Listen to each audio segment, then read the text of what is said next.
My next adventure would take me to Victoria, which is located in the southeastern corner of Australia.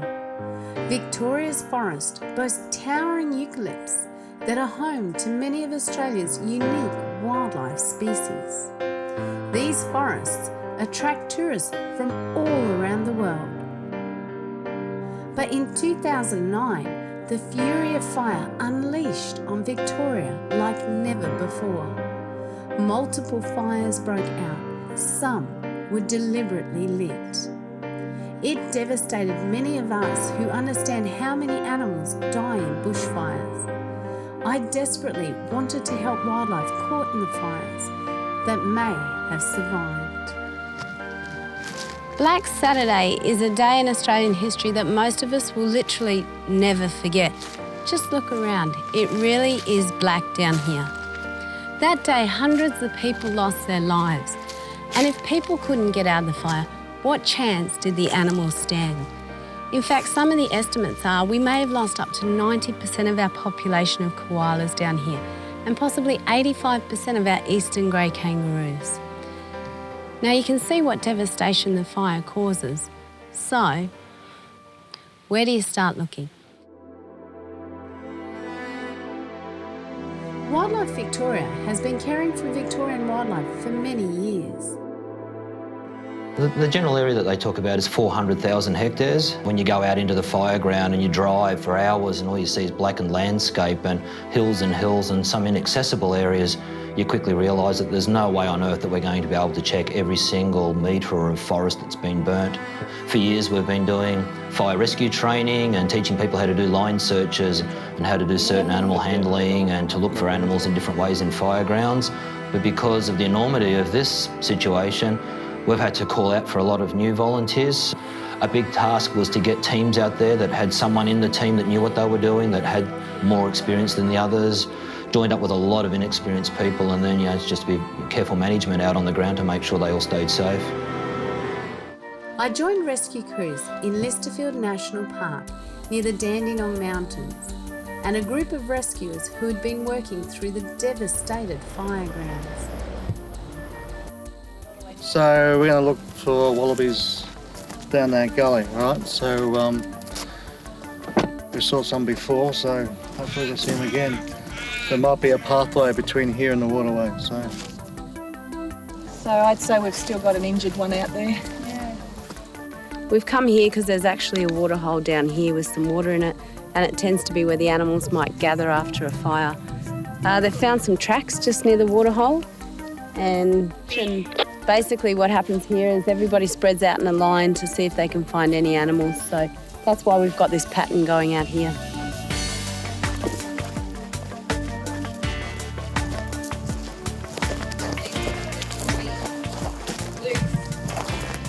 Oh, gee. Oh, no. A girl with nothing in the pouch. You often don't see their injuries in types of burns or whatever. The movement alone will give us an indication of whether an animal's affected and whether it's suffering, whether it's in pain. We have nearly 200 vets that have registered to help, not only to do the veterinary work and to run triages and to care for animals, but to come out on the firegrounds with us and look for animals as well. Do we know where the wallaby is? Dr. Rupert Baker is the senior veterinarian at Hillsville Wildlife Sanctuary, and he was concerned about a wallaby trapped on an island who had not moved in days. Rupert would try to tranquilise the wallaby to assess its conditions. When it started hopping, we felt a glimmer of hope. Maybe the injuries were not as severe as first thought. Well, I don't think we're going to catch him in the water, but we might get him when he gets out. But hope started fading when we saw how fragile the animal was.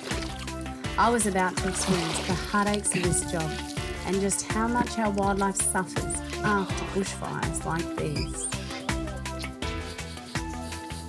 His feet, both nails are gone, so... yeah, it wasn't going to be recoverable anyway. I want to, What's his condition, Greg? You're going to have to put him down. Over.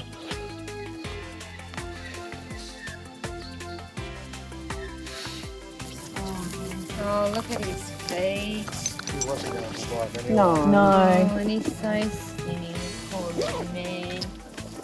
We're in there rescuing animals, but the vast majority actually need to be put down because they're suffering badly and their burns are too serious. So where we might go into an area and rescue 20 or 30 animals, we're probably putting down 200 or 300 while we're doing that. It's a horrible thing to experience when you love wildlife and when you love animals like most of our members do.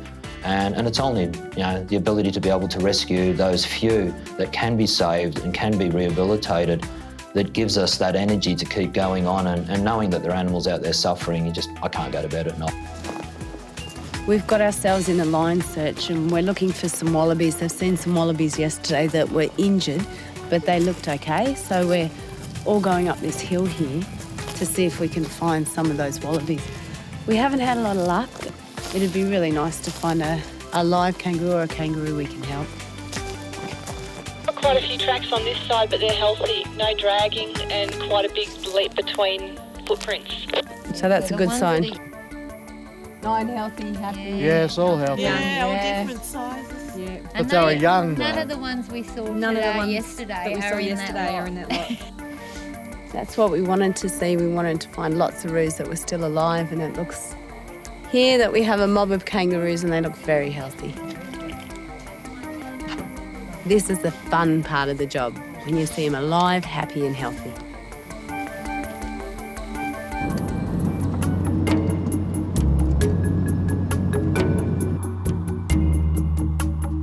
I headed up to the Taggart region to meet an experienced rescuer, Michelle Thomas. We travelled through the Black Spur Road, which was one of the worst fire-affected areas. When I first drove in and did the first tour around sort of the Taggart Buxton area, at that stage we still couldn't get into Marysville. Well, I was just blown away and frightened for the sheer size of the area that I had to cover. Yeah. Was just terrifying, and I just thought, I'm never going to be able to pull this off. I need 1,000 people in here to search, to know that I've done every square inch, because it just goes on for, 20, 30, 40, 50 kilometres, and you just go, okay, well, which direction do we head in first? And so you hit the green patches hoping that the animals have migrated into there, and that was my first hunch, and that hunch paid off. We'll do the net.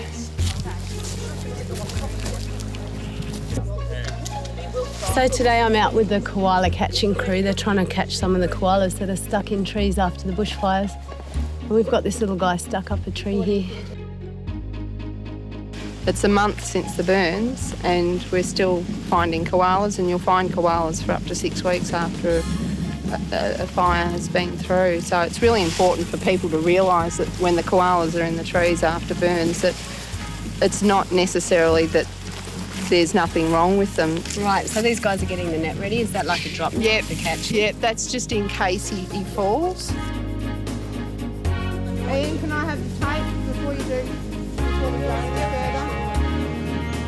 Rescuing wildlife is not always easy. And when animals are scared, they do get unpredictable. Not understanding we're trying to help, the koala took a leap of faith. Our hearts skipped a beat when she missed the branch and fell to the floor.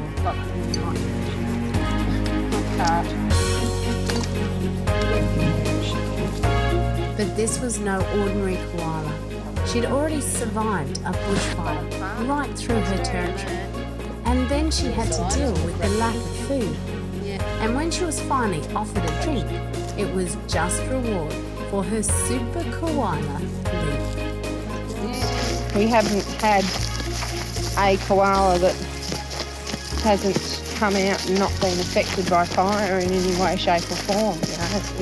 The ones that haven't been burnt are sitting in brown leaf that have no nutritional qualities to them whatsoever, and they've got to literally travel, 5 k's before they get to green leaf.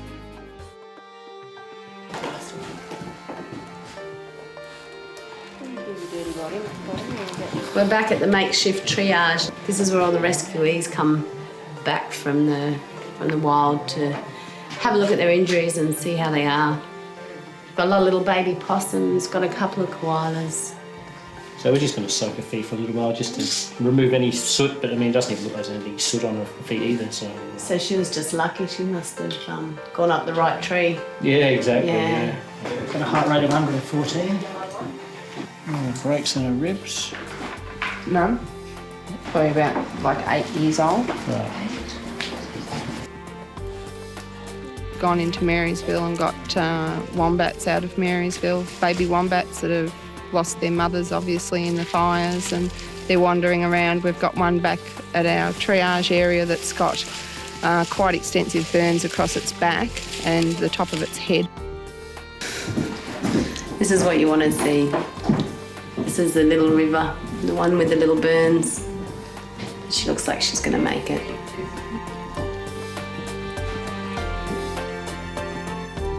The Australian Wildlife Health Centre is a state-of-the-art facility where tourists can come to see and experience our Australian wildlife.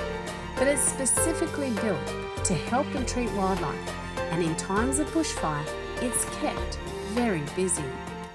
As you can see, the front page of this newspaper shows a mother koala and her baby koala. Now, she comes to Healesville Sanctuary to get her dressings changed, and that's where I'm heading right now. And they were brought in by public? I got them from Help for Wildlife and Howard, the vet up there. They sent them down to me. And what's wrong with her? Has she got... She's burnt. She's burnt? Yeah, she's had burnt feet, so she had a burnt toe here. All of these at some stage have been bandaged and treated, but this one's taking a bit longer to... She had a big burn. All the pink parts are where she's had injury. Yeah, you can see it must have been hot down on the ground there. How is it special treating her with the little one? Well, we don't separate the little one from her because that stresses Lotus too much. And it also stresses her if you take she won't go to sleep as easily or quickly.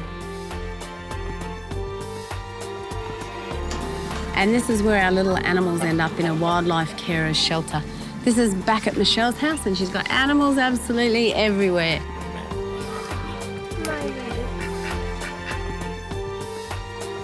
But you can see the mammoth effort that it takes for every animal has to have a home and have somewhere where they can feel comfortable. Fresh leaves have to come in every day. These guys do an amazing job. There's a lot of work to be done, and really, it's a full-time effort by these wildlife carers, and as you can see, they give all of these little animals a home and some hope. But the aim is to send them all back out into the wild one day. There's going to be tens of millions, probably hundreds of millions of animals have perished in these fires, so the scale is enormous. There's no doubt that these fires have been the worst in Victoria's history from a human loss point of view, from property point of view, and certainly from a wildlife devastation point of view.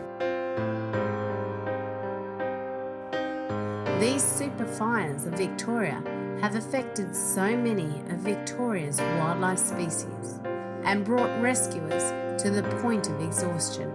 Despite the huge rescue efforts, Australia's unique wildlife has suffered a monumental disaster, and some species may never recover.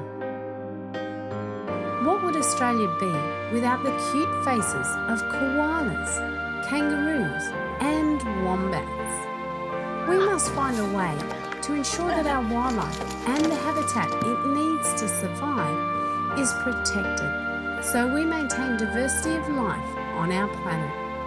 Without all these beautiful faces, Victoria would not be such a very special place.